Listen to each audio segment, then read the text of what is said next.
Ang kasamtangang COVID-19 pandemic maoy nagmugna og dakong dagok sa tibuok kalibutan. Negatibong naapektuhan ang ekonomiya, sosyal ug pamulitika. Kini ang hinungdan sa daghang kabag-uhan nga nakaapekto sa kalihukan sa katawhan. Lakip na niini ang sektor sa edukasyon, kundiin nabugto ang pag-ugmad sa atong mga tinunan.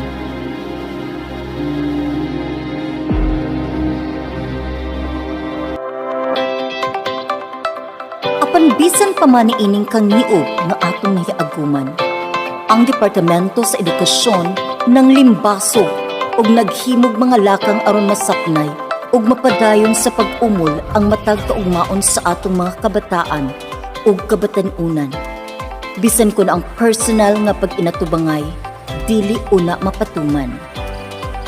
Sa pag-aprobar sa atong Pangulong Rodrigo Duterte sa rekomendasyon sa DepEd sa pag-uswag sa klase gikan sa Agosto 24 ngadto sa Oktubre 5, 2020, base sa Republic Act No. 11480. Gipasalig sa DepEd ang preparado, hapsay ug malampuson nga virtual opening sa klase alang sa academic year 2020-2021. Tungod niini, ang mga klase sa kindergarten, grade 1, grade 2 o grade 3 sa Hagna District, Dibisyon sa Bohol, mapasunding niining modular distance learning simulation.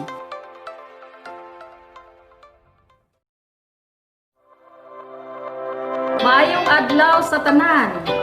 Niining panahon sa krisis tungod sa pagkuyanap sa gikalisangang sakit nga mananapod nga ginganlan og COVID-19 usa nakapandemya karon. Tungod niini natandog gayod ang normal nga lihok sa atong nasod ingon man sa tibuok kalibutan. Ining simulation nagsaysay sa mga lakang nga among ginabuhat gikan sa planning phase hangtod sa pag-produce sa mga learning activity sheets, paghatag o pagkuha sa mga learning activity sheets, pagkuha sa result or result analysis, ngadto sa pag-communicate sa mga resulta niini ngadto sa atong mga ginikanan. Aron usab Mika niini mahapsay ang implementation sa distance learning through modular or printed materials. Kami moingon dinhi sa Hagna, 100% ready na sa pagbukas sa klase. Kami sa Hagna District, magtambayayong kanunay sa atong kausa, moingon, kami sa Hagna, pagtuon sa mga bata, among gipahiluna. Keep safe, everyone.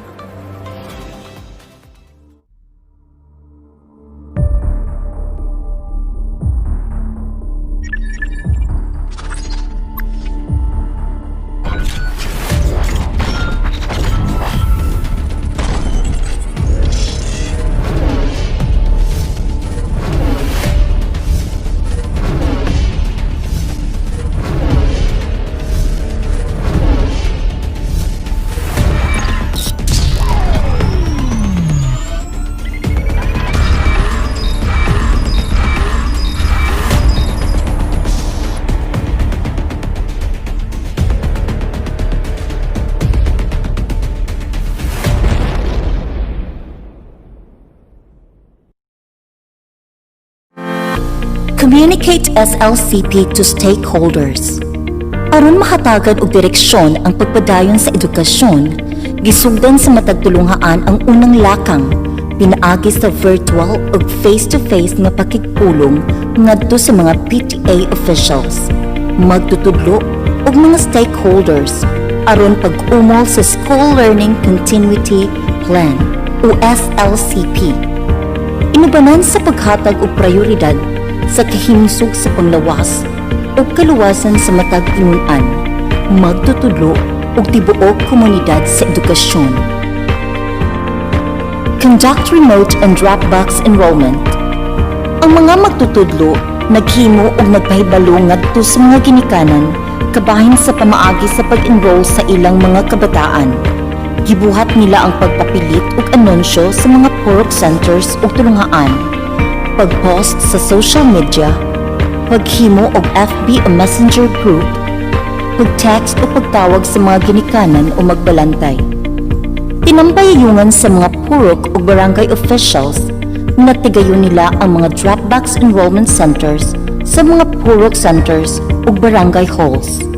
Sa ingon ni ini nga paagi, nakuha o nasuwatan o natubagan sa mga ginikanan ang mga pangutana sa Learner Enrollment and Survey Form o LASF. Identify learning modalities. Base sa natalang resulta gikan sa Learner Enrollment and Survey Form o LESF, nasuta nga ang modular learning delivery modality ang sagad nga gipili sa mga ginikanan o magbalantay alang sa pagpadayon sa pag-edukar sa ilang mga kabataan. Ang modular learning ang nadesisyonan nga pinakasayon nga pamaagi sa paghatod sa kaalam o katakos ngadto sa mga kabataan. Data profiling by class. Pinaagi sa mga datos nga nakalap gikan sa LESF, nahimo sayon ang pagmugna sa data profiling ug pag-update sa mga profiles sa mga tinun-an sa Learner Information System o LIS. Conduct inventory of learning resources based on the preferred learning delivery modalities. Pinaagi usab sa mga datos sa LESF, nahimong sayon ang pagkwenta ug pagahin og budget alang sa paghimo sa mga learning resources alang sa modular learning. Prepare model class schedule or program. Ang mga magtutudlo nihimo og giandam sa ilang tagsa-tagsa ka class program aron magiyahan ang mga tinun-an sa adlaw, oras ug subject. Planning conference for the implementation of the preferred modality. Gibuhat ang panagtigom sa mga magtutudlo, ingon man ang mga ginikanan sa pamaaging face-to-face o virtual alang sa pagtuki o pagmugna sa mga plano sa pagpang-apod-apod, pagtubag o pag-uli sa mga self-learning modules. Sa batag panagtigom, gipatuman gyud ang mga health protocols nga gitakda sa IATF. Preparation of materials based on the preferred modalities. Printed materials and learning kits. Pinaagi sa pundo sa MOOE o pagdunar sa ubang matinabangong stakeholders ug mga bond papers, ink ug uban pa. Nahimong hamloy ug paspas ang pagprenta sa mga modules ug learning activity sheets o LAS nga ipanghatag ug pagatubagan sa mga tinun-an. Teacher's Weekly Plan based on MELC. Gihimo ug giandam usab sa mga magtutudlo ang ilang home weekly learning plan aron magiyahan sila sa mga competencies o mga subject matter nga pagatukion ug itudlo sulod sa semana. Kini pinauyon sa Most Essential Learning Competencies o MELC. Parents Guide, Daily Activities for Parents to Follow. Ang Parents Guide mo'y mamahimong basakon aron magiyahan ang mga ginikanan sa ilang mahimong pagkabuhaton sa inadlaw-adlong pagtahak sa modular learning. Gipahayag usab didto ang ilang mga responsibilidad isip mga ginikanan o facilitator sa ilang mga anak sa panahon sa new normal. Parents Checklist.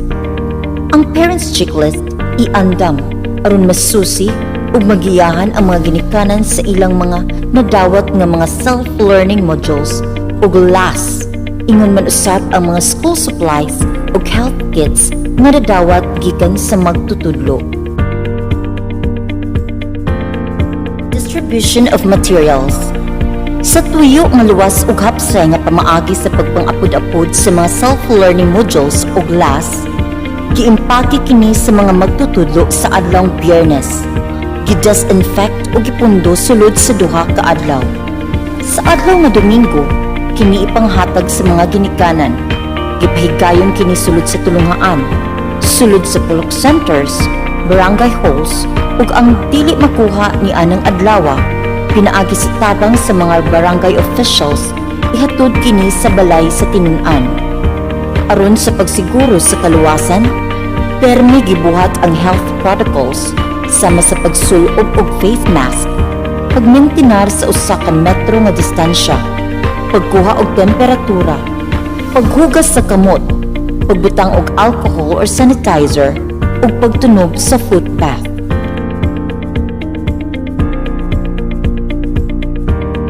Actual activity at home. Sa panahon sa pagtuon o pagtubag, nabaid usab ang alimpatakan sa mga ginikanan. Responsibilidad nila ang paggiya o pag-facilitate sa ilang anak. Gibuhat usab ang pag-facilitate sa magulang nga igsuon, paryente ug apuhan. Sutaon usab kung natubagan ba ang tanan, una hipuson ug iandang. Retrieval of learners' outputs. Sa adlong Biyernes, giuli ang mga modules kauban ang outputs o portfolio sa mga tinun-an. Sa pag-uli, permi gihapon gipatuman ang mga health protocols. Assessment of learners' outputs. Ang mga magtutudlo nisusi sa mga tubag sa mga tinun-an. Itali kini ug pagatukion ang mga competency nga nasabtan ug kung pila ka bata ang nakamit sa criterion sa matag subject. Communicate assessment results. Human sa pagkuha sa mga resulta sa abot sa bata ni anang simanaha, ipahibalo kini sa mga magtutudlo sa mga ginikanan pinaagi sa pagsulat sa form, sa pagtawag, text o private message. Regarding sa modular activity para sa example, mas muamit ko sa akong anak. Mas muamit ko kay mas enhance sulat, pagbasa, more kung naakita sa sulod sa eskwelahan niya ko. Magaydan po namo yun ana mas pabor ko kaysa other means of educational nga way sa pagkakaroon ng pandemic. Conduct M&E, monitoring and evaluation in all the processes. Sulod sa pipila ka simana nga pagsunod sa mga proseso, ang matag tulungaan naghimo og evaluation sa dagan sa proseso. Kung aduna ba kini kakuwangon o kasaypanan nga angay pagabuhaton o pagahulipan. Giobserbahan o gitali usab ang dagan sa simulation gikan sa bag-o paipatuman sa panahon sa pagpatuman o human sa pagpatuman. Post conference. Ang ating PSTS sa Hagna District nagpatawag o panagtikom sa mga magtutudlo aron pagkasusihon ang mga nakitang kakuwangon sa mga estratehiya o paghulip sa mga kasaypanan sa mga gipakitang M&E tools o simulation videos sa matag tulunghaan. Kini gibuhat aron maplansya o mapalambo ang umaabot nga realidad sa pag-abra sa klase. Communicate to DO and other schools in the district. Ang tulunghaan nga gitudlo sa kada grado alang sa simulation, mudokumento sa tanang proseso, pinaagi sa M&E tool, ug mo-upload sa ilang simulation videos sa Facebook o YouTube, ug mo-share sa ilang mga links ngadto sa ubang tulunghaan. Ang acting PSDS sa Hagna District mo ang mokolekta sa tanang mga videos ug mo-presentar niini ngadto sa Division Office. Ang ICT mo ang muusa niini ug kini ang hinungdan mao nga namugna kini maong simulation video.